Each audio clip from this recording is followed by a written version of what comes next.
দেখো বন্ধুরা, এটা হলো ছোলার ডাল বেটে নিয়েছি। তাতে দিয়েছি হলুদ, নুন, মিষ্টি, একটা ডিম ফাটিয়ে, আর কাঁচা লঙ্কা এই কুচি দিয়েছি, আর এই পেঁয়াজটা ঘষে দেব। তারপরে বড়া করব, কিভাবে করছি পুরোটাই দেখাবো তোমাদের সঙ্গে, সঙ্গে থাকো। এই দেখো পেঁয়াজটা এই বড় জায়গাটায় ঘষে দেব। ঘষে নিচ্ছি, এক হাতে ক্যামেরা হচ্ছে না, তাই ঘষে তোমাদের দেখাচ্ছি। এই দেখো ঘষা হয়ে গেছে, ঠিক আছে? কত মিহি করে ঘষে এটা পুরো মেখে রেখে দেবো আধা ঘন্টা। একদম ডিম টিম সব মেখে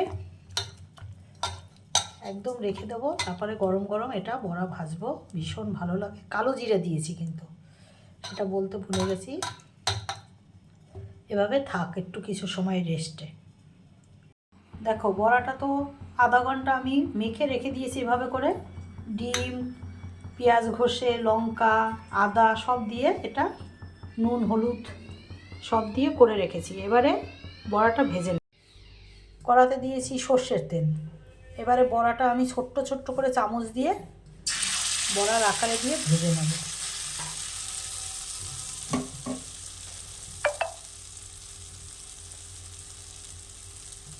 গ্যাসের আগুনটা কমানো থাকবে। একটা সাইড দিয়ে দিয়ে দিতে দিতে আসছি এভাবে করে। এই বড়াটা দিয়ে ঝোলও খাওয়া যায়, ভাজাও খাওয়া যায়। দেখো চামচ দিয়ে দিলে কত সুন্দর হয়, ঠিক আছে? আমি চামচ দিয়ে বড়া দেই, একদম সবগুলো একই সাইজের। এটা ছোলার ডালের সঙ্গে ডিম মিশিয়ে বড়া, নতুনত্ব এটা। কারা কারা এই বড়াটা করে খাও অবশ্যই জানিও। আমি তো করি, আমার ভালো লাগে।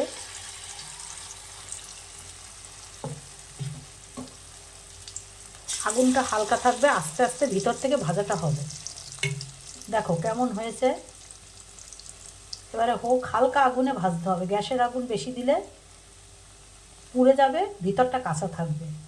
ভিতর থেকে ভাজা হবে, ওই জন্য হালকা আগুনে অনেক সময় ধরে করতে হবে। দেখো এবারে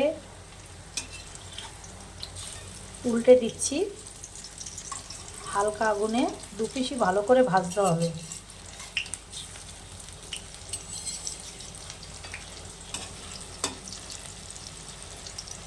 এই বড়া দিয়ে ঝোল করলেও দারুণ লাগে, কিন্তু আজকে আমি ভাজা খাবো, ঝোল খাবো না।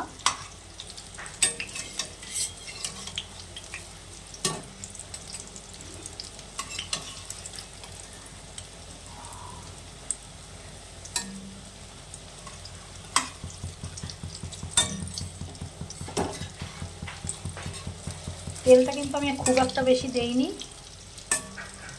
এই তেলেই ভাজা হবে। একটু সময় নিয়ে ভাজতে হবে।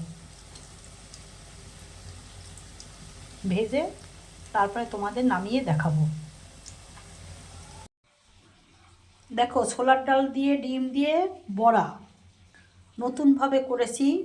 কারা কারা এভাবে করো অবশ্যই জানাবে। কি কি মশলা দিয়েছি সেটাও কিন্তু তোমাদের সঙ্গে শেয়ার করেছি। দিয়েছি কালো জিরে, কাঁচা লঙ্কা কুচি, পেঁয়াজ ঘষে, আদা বাটা। ছোলার ডালটা হাফ, মানে একদম মিহি করে বাটবে না, হালকা একটু গোটা গোটা থাকবে। আর তার ভিতরে একটা ডিম, নুন হলুদ মিষ্টি সেটা তো লাগেই। এই দিয়ে কালো জিরে দিয়ে মেখে রেখে দিয়েছিলাম আধা ঘন্টা, তারপরে এই বড়াটা ভেজেছি। এরকম একটা বড়া থাকলে আর এরকম শুকনো লঙ্কা ভাজা থাকলে আর কিছু গরম ভাতে লাগে না।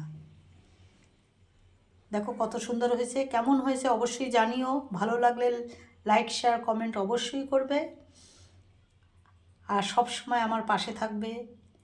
এখন এই পর্যন্ত, আবার দেখা হবে। টাটা বাই বাই, ভালো থেকো, সুস্থ থেকো।